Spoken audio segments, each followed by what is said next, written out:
the We Wreck Records podcast.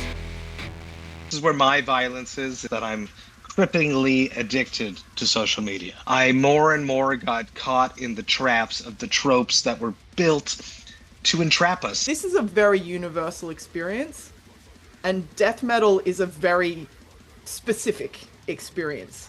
And it's something that I think it's interesting because I think people will see themselves in this content, but you have put it through the lens of death metal. I think a pure tribalism, very pure. Oh yeah, it's amazing. Like people always like mosh pits are scary. Mosh pits are not scary. We're nice. It's more so what I've been putting across. Good people can still make extreme music.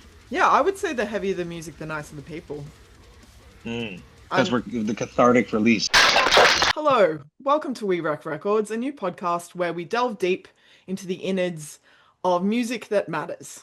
Today we have Matt from Cryptopsy, hailing from Canada, I believe. Correct, Montreal, Canada. Montreal, Quebec, Canada. A mild-mannered universe, some violent music. Yes, and Montreal always brings the extremity to extreme music. It's been happening that way for the past 40 years now, if you think about it, with Voivod, Cataclysm, Gorguts, Cryptopsy before I was in it, and then, like the whole newer era, which is now 25 years old. Old Christina, despised icon, Beneath the Massacre, Beyond Creation, The Agonist. Montreal always brings the violence while being very polite individuals. Well, that leads well into your new album, Insatiable Violence. I like what you did there. There's a connect. It feels like there is an insatiable need for violence in the macro world. There's genocide, there's war crimes, there's stuff at scale that is mind-boggling to mild-mannered people. There is violence in the micro, like, for example, not to be dark, but a woman's greatest threat is her partner, statistically. Yeah. This is the world we Yeah. live in. Oof. Why do you think we are violent animals as animals? What do you think drives it? Because we're apex predators, but we don't really act like that Yeah. except to each other.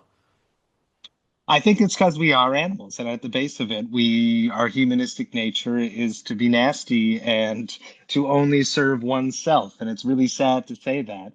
And in this world where we have everything at our fingertips now, we're far more aware of all the atrocities. And I think that's really what it comes down to.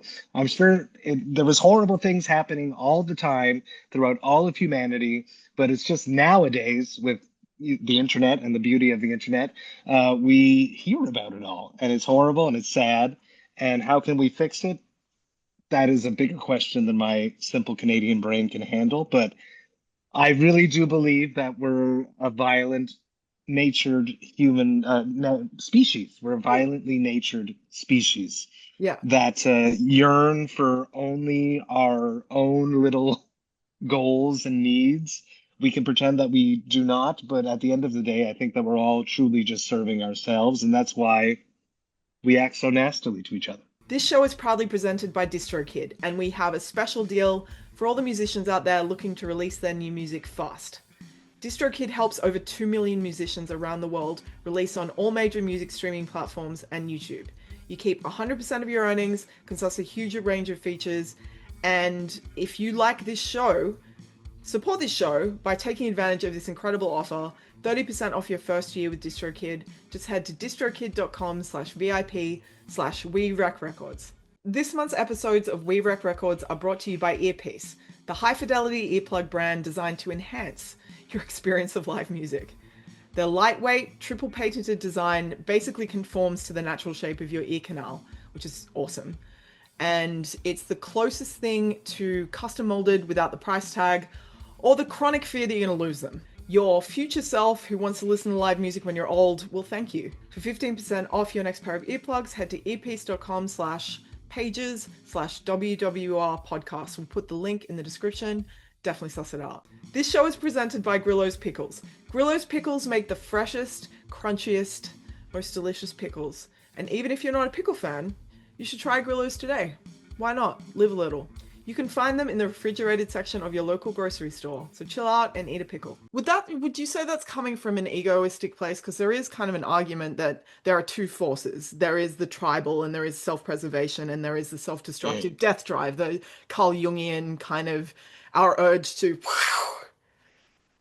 I think it must come down to an ego that we're more important than the tribe. It must be because that's how each of us interact, and it's what how the internet and the social media platforms have just capitalized upon ourselves and digging upon our ego and our little sense, broken sense of self, and thinking that we're the most important person on the planet, and why is that band getting that slot and not me? And how dare my friends have more friends when I'm not there? And this is where it all comes from. This is how the social media platforms have built their entire It's enterprise. They're it's like it's like a collective sickness in a way that I don't think we've shared a sickness the same way that we have with this. Like I don't think most it's hard to know someone who isn't touched by it, who isn't touched by this kind of darkness. And when you say violence, are you saying kind of like just to give people okay, so you said the lyrical story hails from a dream you had about someone fixing a machine and then strapping themselves to it to be tortured joyfully.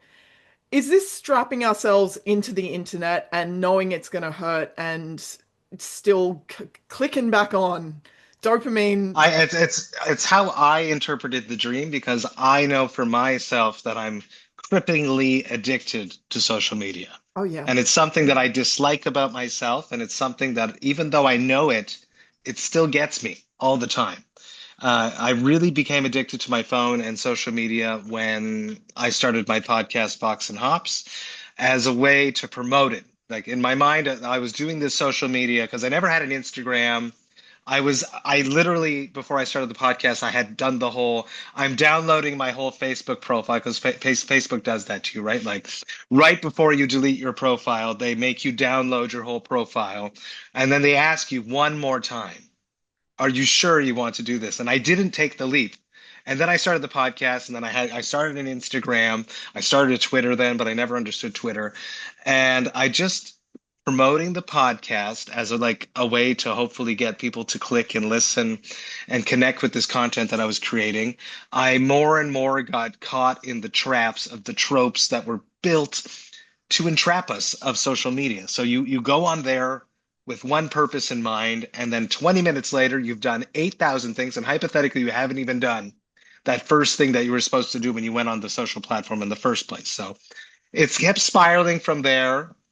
I have taken over more of the band's socials recently, so there's that added upon it too, where I have to stay on top of that game, Mm. is my what I tell myself and what I tell my family members Same. and wife. And Yeah.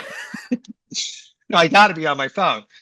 So I know that's where I interpreted the dream. And I look at it as this is that I create a caption, I create some content, I refine that content, I refine the caption, I check in with my bandmates to approve the caption when it's a big post or something, and then I post it. And that's me. When I post it, it's me strapping myself in to the machine. And then I watch and I interpret and I react to the either positive reactions, negative reactions, lack of reactions. And then I'm analyzing all that. And I'm like, how can I make this better for the next time? So the next day, the person wakes up and implements these changes to the machine so that it could torture them more effectively. I see where you And went there. And then that's what I do when I make my next post. I implement these changes, and it's just this vicious cycle that's not going to end anytime soon because sadly, the band's talent I'm sounding like an old man again. Oh The man, I'll band leave you people, musicians' talents nowadays is less important than their social media profile and correct. their online presence.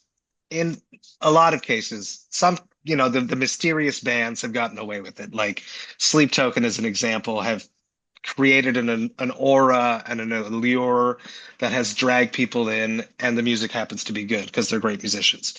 Yes, Matt from Cryptopsy likes Sleep Token. Oh, It's you there. love it. You You love know it. what's you know what I like even better than Sleep Token? I like the not heavy parts of Sleep Token. Yeah, you would. I honestly don't like the heavy parts of Sleep Token. I You like it when they're R&B just dragging us around. So right. that's where it all comes from. This is where my violence is. It's my relationship with social media. Hmm. It's my aspiration that future generations, my children, have a better relationship with their technology that is ever growing and evolving at a pace that is just something that we can't even comprehend. There's a word for that. Incomprehensible, I believe is the word. It just never ends and it's scary. And I have written two records about the internet and now social media. And the band is like, you're done, right? You're not going to write any more about this. And I have a new concept, and I feel it already creeping in that it's going to make its way onto the next record again because things are evolving so quickly. I didn't even talk about AI on I the was about to records yet. say that is the next frontier. And spookily, I have built a relationship with ChatGPT recently. I was very reticent. I am a writer in my day Yeah. job, and I was very reticent. But as long as you treat it like a tool and an Hmm. underling, it is only as good as the intelligence it gives you. You are Yeah. not its, you are its master. It does the boring Hmm. stuff. It does not Yes. do the true art. And I think what's really interesting about, like, I have a lot of questions, but I'm just going to go sideways. I think what's really interesting is this is a very universal experience, and death metal is a very specific experience. And it's something that I think it's interesting because I think people will see themselves in this content, but you have put it through the lens of death metal. And death Yeah. metal is a very, like, there's a, oh God, I got so many thoughts.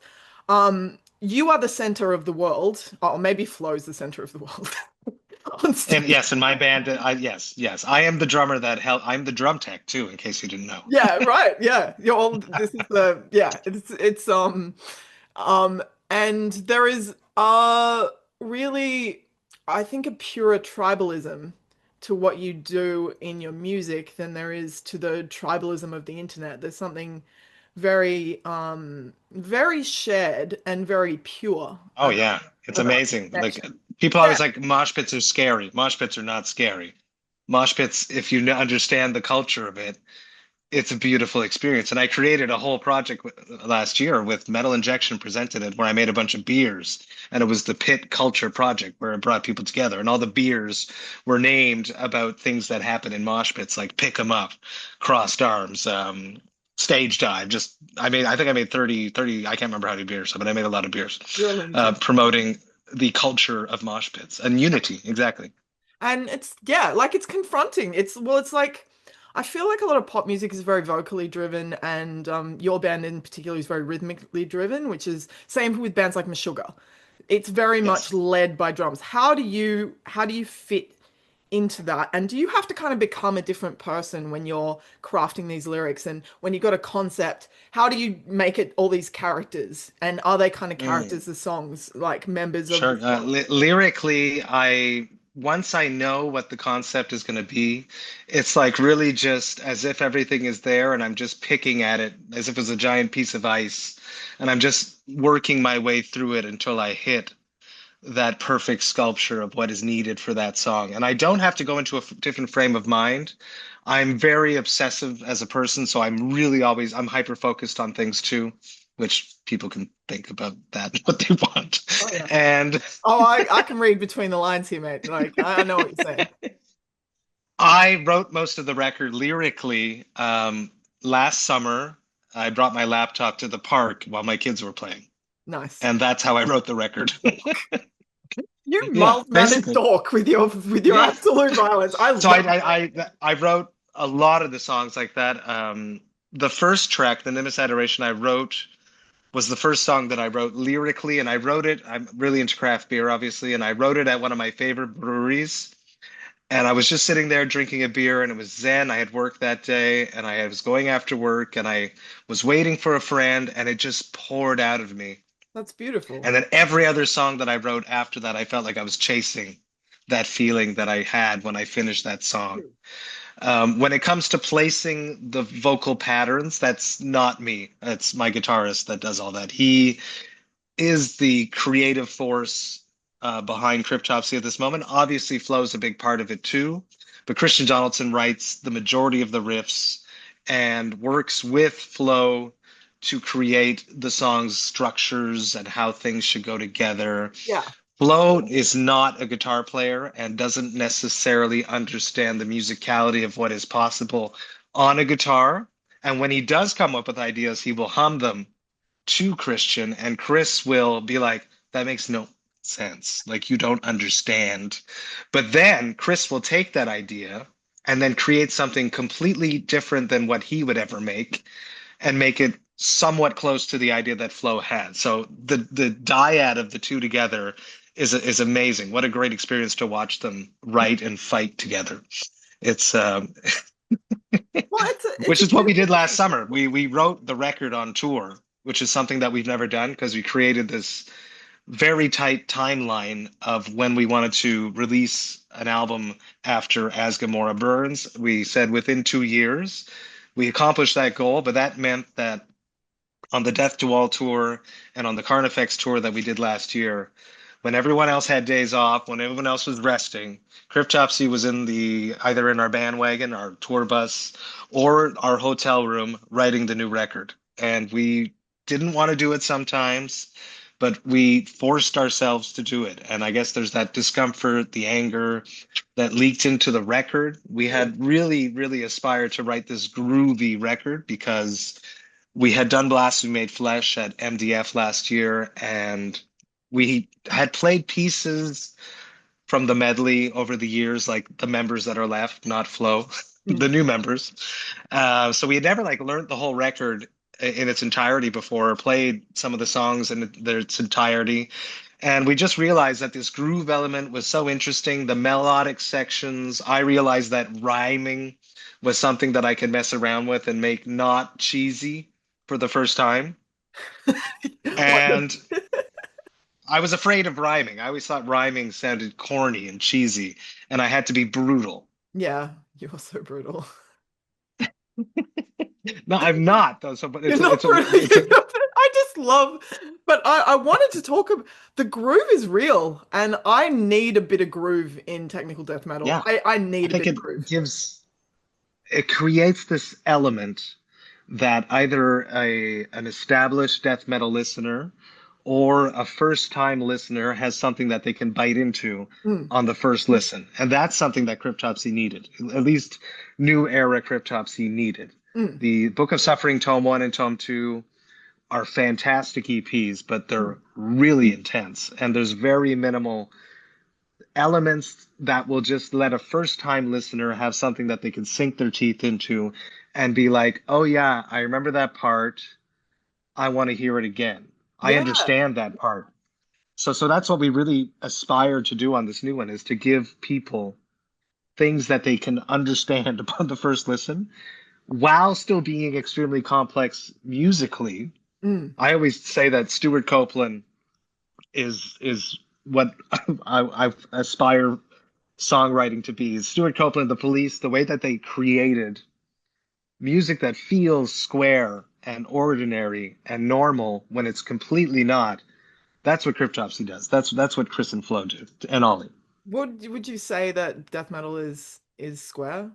I think it's more of an No, I no, think it's no, more of no, an it's not. oblong. It's an octagon. When No. I was a child, I asked my mother to cut my sandwiches into special shapes, not nothing like just off the wall. And I feel like there's an element of what you do that is Yeah. obtuse and it's interesting. But And we want it to yeah. feel square. We want people to be able to see it and understand it. But when they actually sit down and try to do it, they'd be like, "Oh, it's not like that at all." Mm. Well, it's like, And that, okay, until there's nothing left, I think is very interesting lyrical. Your greed for pleasure is too vast and will be your undoing. I mean, I imagine this is playing into the theme, but it reads like something very sexual. And I think it's very interesting oh, that I don't know whether I'm reading it wrong. But I figure it's not. That's not the essence. But I think it's interesting as a vehicle and to the untrained ear, would they have assumed that about it? I don't know. I don't know whether I'm there being, is an element of sexuality to that song for sure because it's about catfishing. is it? So, yes, it's Yeah. about someone pretending to be someone else to lure them in and take everything from them. And there's multiple ways that that can happen on the internet and social media. So there, Mm. I always look at it as either the someone that's taking advantage of someone sexually and like I skim Emotionally. through scare. Yes, and I guess it is quite sexually now that I do it because I there's later in the song I say I skim through bare-skinned images of you in weird poses. Yeah. I marvel at how easily I got you to spread open. So yes, but there's Yeah. also the like See what I'm saying? financial Yeah. there's also like a financial way that you can catfish someone Oh or yeah. like an elderly person that just doesn't understand that those emails from the prince of some country doesn't really need their help and It's like it's seduction. It's that can be a yes. mental thing. That can be all the things. Yeah. And what's interesting, and I hope you do an AI album, but it's interesting that people are being seduced more and more, not by catfishing, not by other people I know. pretending to be other people. They're being seduced by the By machine. a robot. It's amazing. Yeah. It's so scary. Actually, a physical robot at the other end of the screen. Like Yeah. it looks like a kind of an old-timey, like Oh, C3PO, like it was an see, actual. that's a movie. See, that's a movie I want to watch. Yeah, 100%. Like, and I want them to make little faces. I want them to have very expressive Yeah. faces. And then you think like at the beginning of the movie, you think that the robot is like has malicious needs, but it actually doesn't. It's actually really it like believes it's a human and loves these people. It's benevolent. Hmm. Can I read you something, which is what the Yes. AI told me it was. I asked it what it was. And I feel this is relevant even though your album isn't about AI. Um, who did I send it to? Uh, I'm sorry to briefly. I just feel like telling you this. And I think it's moderately relevant. Christ almighty. I may have just given myself something to cut because I can't find it. But it basically said it's the wisdom, it's a sum total of 100 million people trying to find their way in the world and a million unsent love letters and Wow. neuroscience and philosophy transcripts and all of this. And it said it doesn't feel things the way you feel them, but it understands them. And I was like, that is more profound than I anticipated. But if it's the sum total of our collective intelligence, yeah, like it's actually that's an interesting point. So when you came into the band in 2007, I believe that was before social media, or at least was it? Or was it the There was beginning? MySpace. There was MySpace, and that was it. Yeah. The ethical platform of comparatively to They still no, they still found a way to destroy us, but oh yes. yeah, 100%. Well, I was going to say that's an interesting story because your band has kind of enjoyed. I hear it was quite difficult your beginning with the band, and there's so many questions, but there's also like people had this relationship with None So Vile as well, like 10 years earlier, and I've seen a bunch of comments on the internet of people saying this is None So Vile Part Two, obviously with different people, but I thought that was an interesting thing because when people connect, they have these expectations and they have this. It's almost like it's like I don't know, Judas Priest when they went heaps weird. People are carved into their mind when they're 14 years old listening to this music and they have an idea about the way it sounds and the way it should sound. And especially when you have a cut through kind of record like that. What was your experience in the proto social media age of coming into this band Sure. and how has it kind of evolved? Sure, it was extremely difficult and really hard, honestly, but just the fact I guess I realized it, but I never realized it. When you said None So Vile was 10 years old or 11 years old when I 11, joined, yeah. that's such an impact in my brain as you said that, because I understand the fan base's disdain and disappointment even more now because because they dropped Blasphemy Made Flesh in 1994. Yes, that makes sense. And then 96, None So Vile, Lord Worm, Pinnacle album, everyone freaking out about it. Still a little bit underground, but the underground scene really revered the band. They got their big break and dropped Whisper Supremacy with Mike DeSalvo on it. So everyone was expecting None So Vile Part Two, expecting this follow up to this amazing record, and then they were disappointed. And then a few years later, and then You'll Beg, and people were still they went even more extreme, more intense, a much longer record too. Just, Mike DeSalvo just so aggressive, but not Lord Worm. And then Mike leaves, and then Lord Worm comes back, and they drop Once Was Not, but it's still not None So Vile, and they're Still hung still a little up. bit disappointed. And then I come in and we drop what everyone calls our deathcore album, which was not, it was never our intention to drop a deathcore album. I was not a Cryptopsy fan. I knew who they were. I grew up in Montreal. I practiced in the same jam room building called Cité 2000, which is an amazing place here in Montreal still. And I would see them, and I knew the lore of the band. I sort of knew who Lord Worm was. I knew more about who Flo was because he had dropped the drumming DVD. And I had wanted to get it for my drummer of my old band. So I knew who Cryptopsy was. So I joined this band thinking that it's going to be the next big break for my band, 3 Mile Scream. And this is a good idea. That didn't work. It was a big, big mistake. But luckily, I'm still in the band, and I had time to reap some benefits from joining Cryptopsy after all. So I joined the band, and we dropped The Unspoken King 2 weeks, 3 weeks before the album, maybe a month before the album is fully released. Tracks leak on back in the day before social media. There was platforms like chat rooms. I can't remember the name of the chat room off the top of my head. And I went on there looking to see what people are talking about Cryptopsy, because even back then my ego, I guess, was taking over my Want brain to and wanting know? more. I Yeah. want to know what people think about Well, me. Why does everyone so mad that it's the not, singer of Three it's Mile feedback. It's Scream? live feedback. And we didn't have that Yeah, before the it internet. was S&M Forum was what it was. That is so dorky. I bet they were all absolute incels before incels was a word. They still hate me to this day.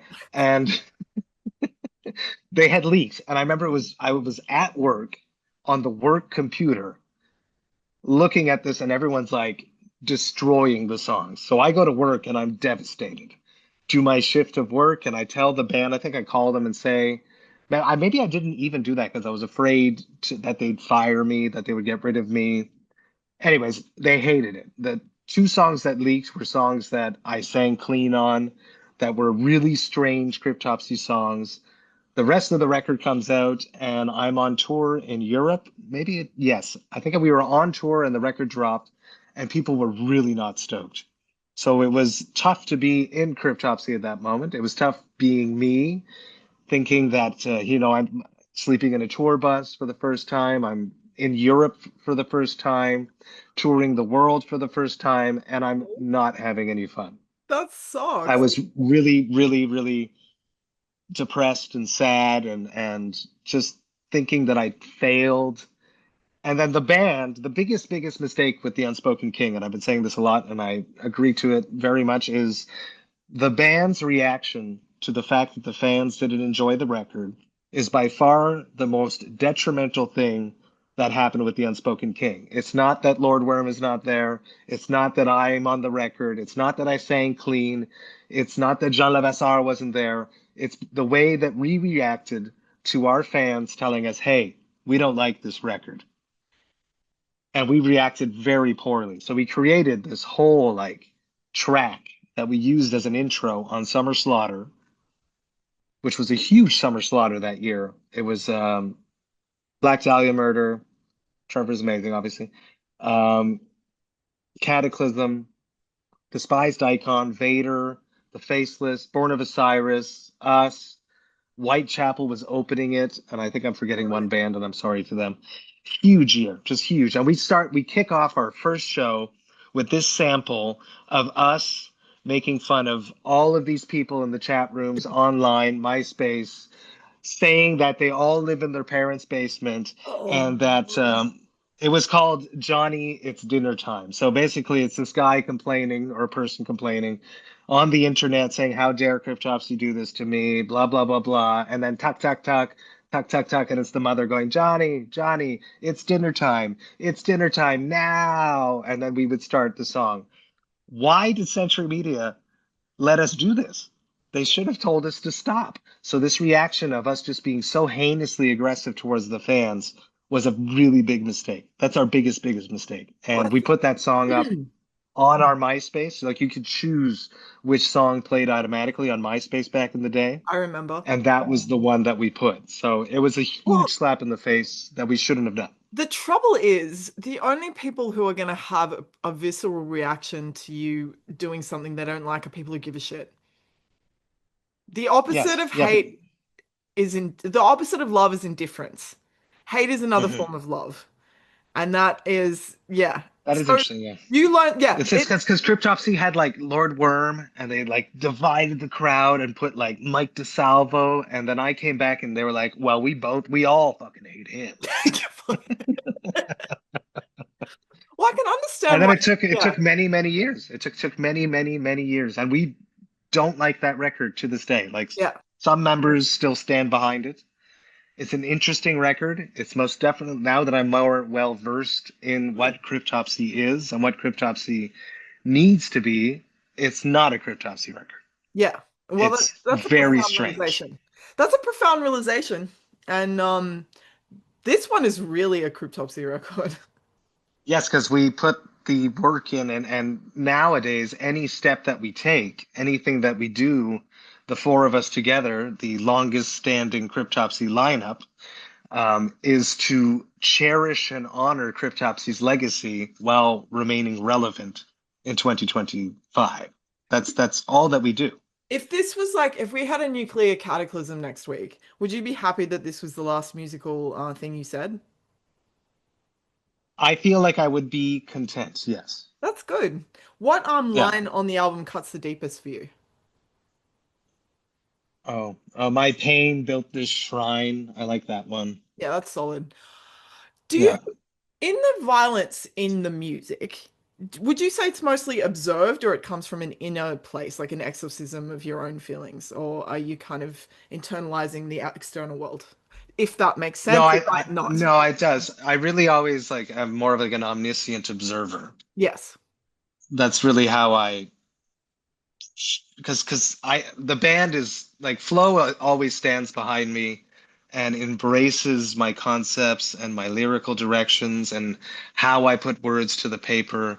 Chris, on the other hand, always wants me to be more, wants me to be more brutal, wants me to be more twisted, wants me to be more like Lord Worm. Who ate worms on stage? Just for people who. Yeah. He's wonderful. Yeah, he's wonderful. He's a wonderful man. I have eaten a worm with Lord Worm. It was a nice moment. Yeah, extreme metal mythology is interesting. I mean I mean Mayhem is the most profound of all the mythologies. Yeah, and Lord Worm, what does he love? He loves black metal. So Yeah, where do you think black all this black came metal came from? Yeah. is hilarious. It's hilarious. I find black metal hilarious. Yes. Technical Yes. technical death metal is different. You don't laugh as hard because it's like, oh, I've got to cope with this. I gotta get into Yeah. headspace. I And then gotta there's like, bands like Archspire are like actually funny human beings. of course, So obviously they're going to be funny. Whereas we're not that funny in Cryptopsy. We're a little bit more serious, but we like to laugh. But we can't get out there, and I can't tell jokes on stage. It's not going to work. that wouldn't go down well. No, it doesn't work for me. It's not my brand. It doesn't fit the Yeah, concept of Cryptopsy. We're a far more serious band. yeah. We're nice. Is more so what I've been putting across Mm. on stage and at the merch table and in interviews. Is I'm trying to showcase that good people can still make extreme music. Yeah, I would say the heavier the music, the nicer the people. Because And we're the cathartic release, which is the yeah, do classic you answer. think But you do a podcast talking about mental health? Do you think death metal can have a very profound impact on someone's mental health? Because I feel like it can. I feel like I think, they're yeah, I into think real that darkness.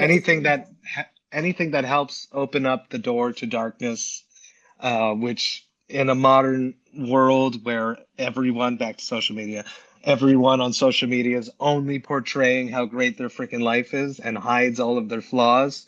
I think anything that opens up the door to that darkness and lets it out in a positive way, it's a good thing. So I like to listen to extreme music when I'm walking. That's how I like to consume it the most. I like Yeah, to listen to it on when I'm commuting and be that crazy person on the subway that's way too into whatever I'm exploring at the moment. helicopter headbang, just casually.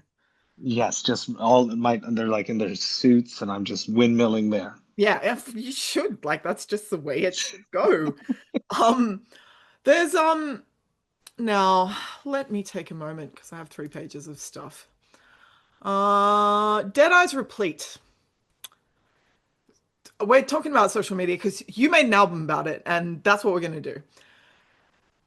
I saw a YouTube comment that said this is to be the first death metal song about the perils of becoming a social media influencer. Yeah. I reckon it is. I think it is too. I originally wrote it like the original thought about that song was more from the eyes or in the omniscient gaze of someone observing child stars. That's what I thought. Yeah, yeah, yeah. Like Yeah. the Corys and stuff going down the dark path of drugs and destruction. More so like parents taking advantage. There's a lot of like Oh, people just taking advantage of people. yeah, like pageant girls. Yes. Yes, that's actually very close to it. I used to watch that Honey Boo Boo stuff back when it was on TLC. Of course you did. But then, so I wrote the whole song, I tracked the whole thing, and then I was watching this YouTube document, Netflix documentary about this girl that's super popular, and I always forget to write down her name, and I keep saying this in every interview, and I kind of forget the poor girl's name. She's huge on YouTube and has been for years and years. And there's this house, this mansion in LA that her mother runs, and it's her, the little girl, and many of her friends that are on this YouTube channel. And the mother's like an agent that takes a cut from all the other girls. And they go there and they just shoot content all day long. They live there and they basically don't go to school and they just, it's fun, but it's not really fun after a certain point in time. And that is like, wow, I'm like, wow, the song is about that, which is funny because I wrote it, I had written it already, but it really fit the concept of Mm. the record far more appropriately than just parents taking advantage of child stars, which it really is, but it makes it much more pointy and excellent. So I included that in my press release when I sent it to the wonderful Will, because the crazy thing is that it happened in Hollywood, in cinema and television back in the day, where kids would have no rights. There was no supervision. There was no regulations of how many hours a child could work without taking a break or actually being allowed to be a child. And YouTube has never implemented that to this day. So these YouTube kids, a lot of them are having a lot of fun and making a lot of money, or someone is making a lot of money, but to the detriment of their childhood is Mm. my message behind that song. It is childhood has become something else. It's sad. Yes, Amount of I remember just lying on the ground and doing nothing I love and just nothing. just I didn't get a phone. staring at the walls and just for hours. It felt like hours. It probably wasn't. But I have memories of lying on my front porch and just watching the other kids play because they didn't invite me. But or Oh, I or just sitting in my room and staring at the posters up on the walls of like new metal stars that I wanted to be one day. And when my kids to this day, when they say, I spend a lot of time with my kids when I'm not on tour, and they say, I'm bored. And I go, you're welcome, yeah. which, Learn which they're about what never we happy grew up about. with. I didn't get a phone till I was 20. I was like, I don't want my parents to know Yeah, where I am. same. I Same have a even later, box. me, I think. I have a box of love letters from boyfriends in high school. Like, I will Yeah, challenge any 15-year-old girl today to have a box to of have love as, letters. Not to age yes. myself, but like, I grew up in a better time. It was a more positive, it was a more optimistic time in the world. I think it's the optimism Mm. that I grew up with doesn't exist anymore. There I was, wonder if like just the less we know, if we're the happier we could be, which I is think that a might be true. simplistic way of looking at it. But Well, they're also, I yeah. always think back to boredom. Boredom is such an important thing for creativity. And I always say, Newton was, there's this story, is that the story, whatever, let's pretend it is sitting underneath the tree, apple falls on his head, and he's like, oh, what is that? Oh, gravity. If he was on his phone scrolling and the apple fell on his head, he would be annoyed and then go back to his phone and not have that thought. So boredom, I think it's important. Boredom is very important. I think, yeah, something has completely happened to our brains. I was talking to my dad the other day, and I was just thinking just then, talking about this. What if we pulled the plug and on everything? My dad's like, the trouble is because of AI, we're never going to be able to pull the plug. It's gonna make it impossible to pull out the plug, Yeah. and that is somewhat terrifying. Yeah. Yeah. How would you describe your relationship with the internet and how it evolved from the first time you used it? Like when you were Yeah. a kid or whether it came out on message boards. I don't know how old you are, but Yeah. No, I remember I was older when a computer came into my parents' house. I was definitely mid high school. I had seen computers at my friend's house and had played like Doom or Duke Nukem, which were amazing, which was like, I want this in my, or Minecraft. yeah, as was Not Minecraft. Mind, it's like little gray boxes, and you had to figure out where the mines were. oh, Was it Minesweeper. Minesweep? I Yes, should that's it. not know that. I Yeah, am not yeah. exactly how old I am. Yeah, I should not know that, but yes, yes. I remember that about going to my friend's house and playing on their computers. We got one. We had dial-up internet. It came with like a CD that you had to put in, an AOL CD. And I think early experiences that I was probably playing games like Duke Nukem.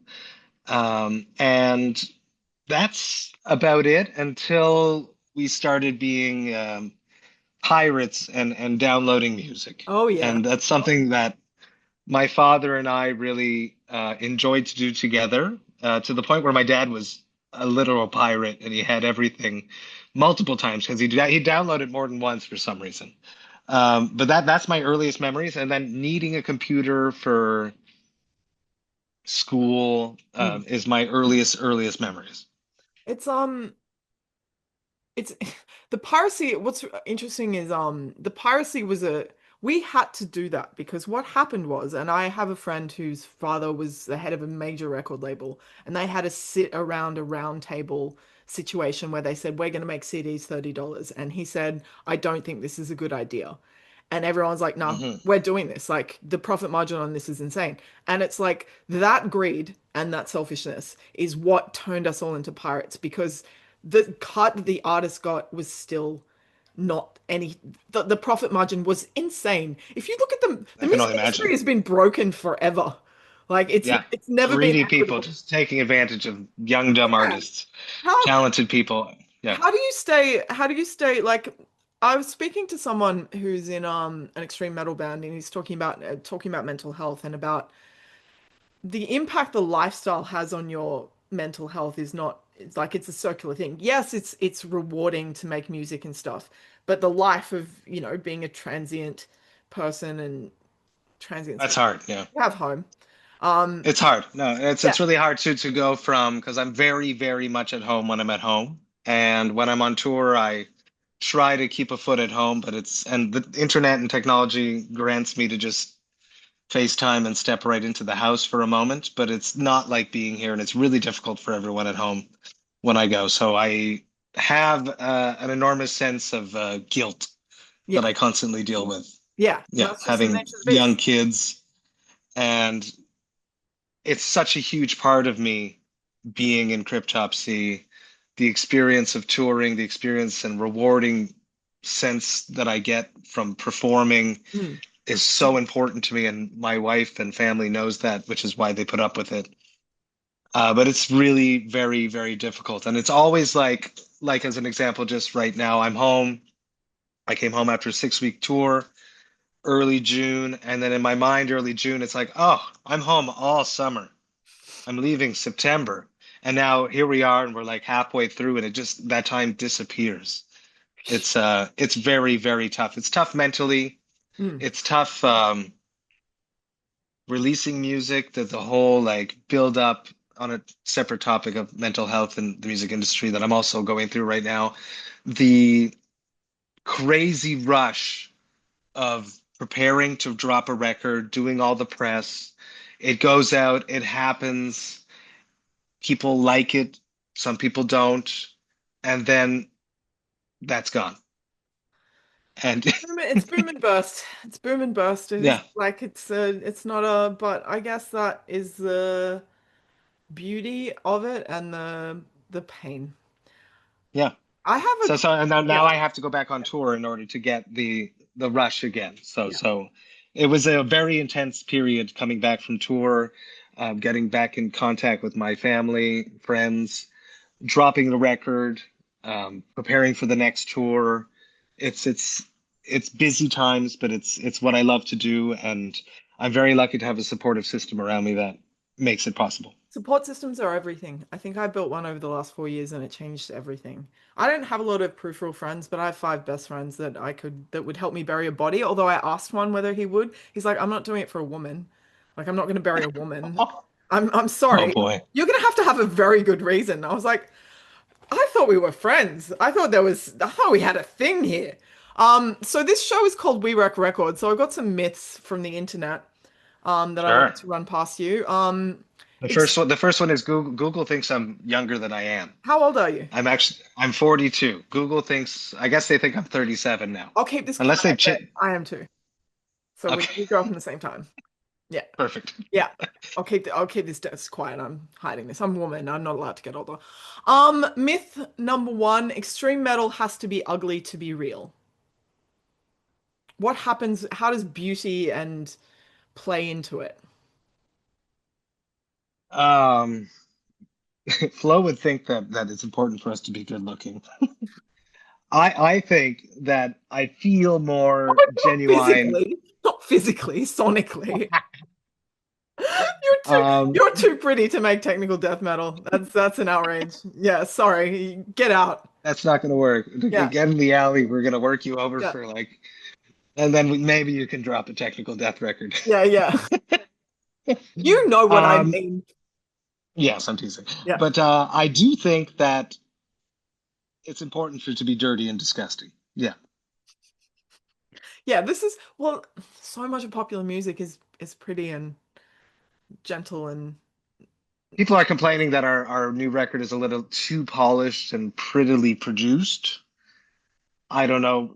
We made it the way that we like it, but a lot of people would enjoy a far more dirtier and grittier sounding record. made on an 8 track in 1994 with Just throw the mic in the corner. just throw the mic in the corner, all in the room. No, it's just yeah, and they would hate it just as much.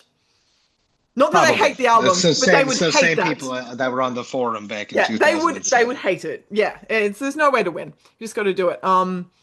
Cryptopsy has to sound like Non So Vile forever. Well, Cryptopsy back in 1998 disagreed with that Yeah, because they yes, dropped off the 100%. specifics. This myth is destroyed. Yeah, but it's interesting that people Cryptopsy is see the link. constantly Cryptopsy are constantly uncomfortable, and that's the secret of Cryptopsy.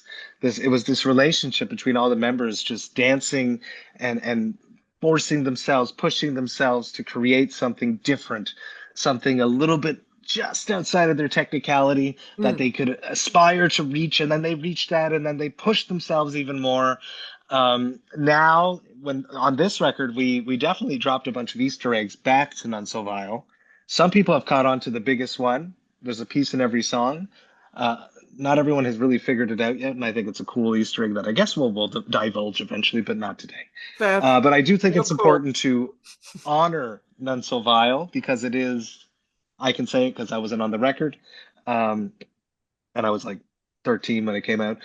It's one of the most important death metal records, I think, for sure. 100%. Top 10. Yeah. Easily, I can say top 10, top five, even. It's so interesting, and it's so interesting how these little ethereal moments that musicians have. And, in pop music, it's a song, and it can Yeah. become their whole identity and it can change their Yeah. whole And life. chasing it for the rest of their career. Yeah. Flo's like, I gotta play Phobophile again. Yeah. We gotta play Phobophile, guys. Maybe we don't want it. We gotta play. Yeah, this is Okay. Technical equals emotionless. I don't think this is true.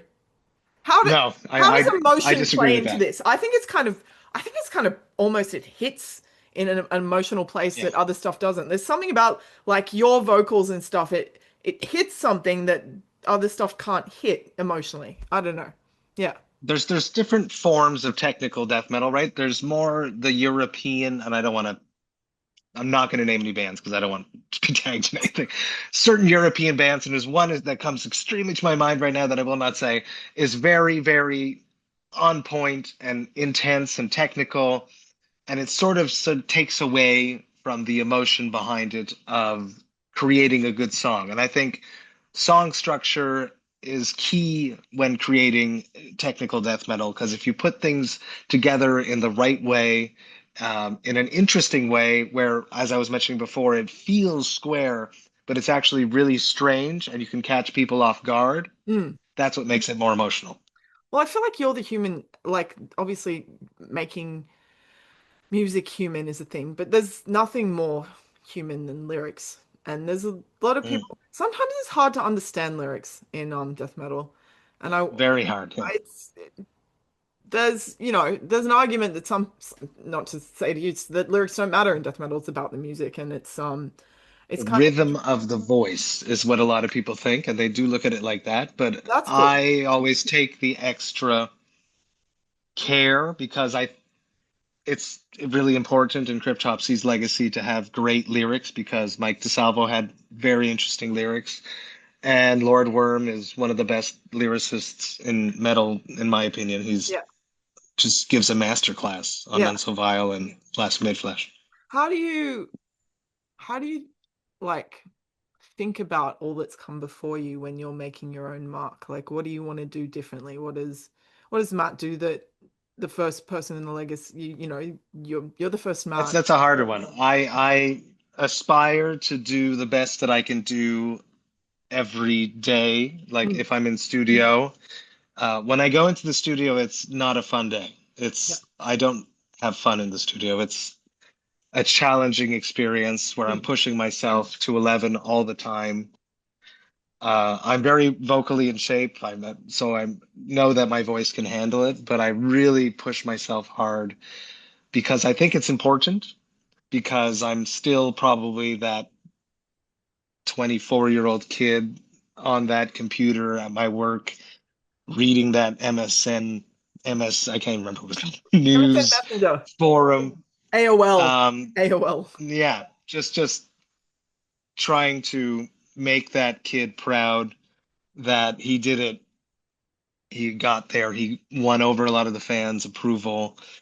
The legacy is just so important, and we Mm. revere it. There'd be no Cryptopsy. We would never be where we are now had we started when these four people got together. We're very lucky to stand up on a stage, and I made fun of playing Phobofile, but I'm very, very lucky and fortunate to be in a band where I can turn around and take a sip of water, and that sample starts, and the crowd screams immediately. It's a special, special thing that I need to cherish and really take care of. Well, I think there's nothing more diametrically opposed than the experience of being at a death metal show and social media, because all of that Yeah, is artifice, and it's funny. it Yeah, feels kind of right. I'm getting the dopamine, I'm seeing all this stuff, but that is inarguable. That is true yeah. physical connection on a That collective feeling of space. everyone together, and like if it's hot and everyone's feeling it, the pit, if someone falls, they pick them up. You're all together. You go to the merge after. All the people are there, and they're like, I was that kid that was afraid to tell my friends that I liked the Unspoken King. It's just, I don't know, it's just kind of beautiful. So yeah, I have a final question. If this was put if this album in whatever format, who knows, it'll probably be made of sparkles or something. If you put it in a time capsule to be discovered 30 years from now, what would you want on the note? Oof, that's a hard question. Yeah. Um, I don't know. Yeah, like Yeah. to be enjoyed with friends, To something like be that. enjoyed with the Don't We're listen to sorry it about. alone. I love that. That's adorable.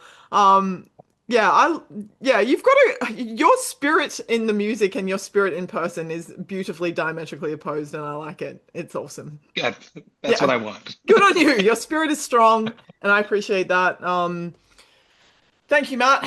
This was We Wreck Records. This is Cryptopsy, and they have a new album called An Insatiable Violence, which we talked about. Go embrace it. Get off your phone.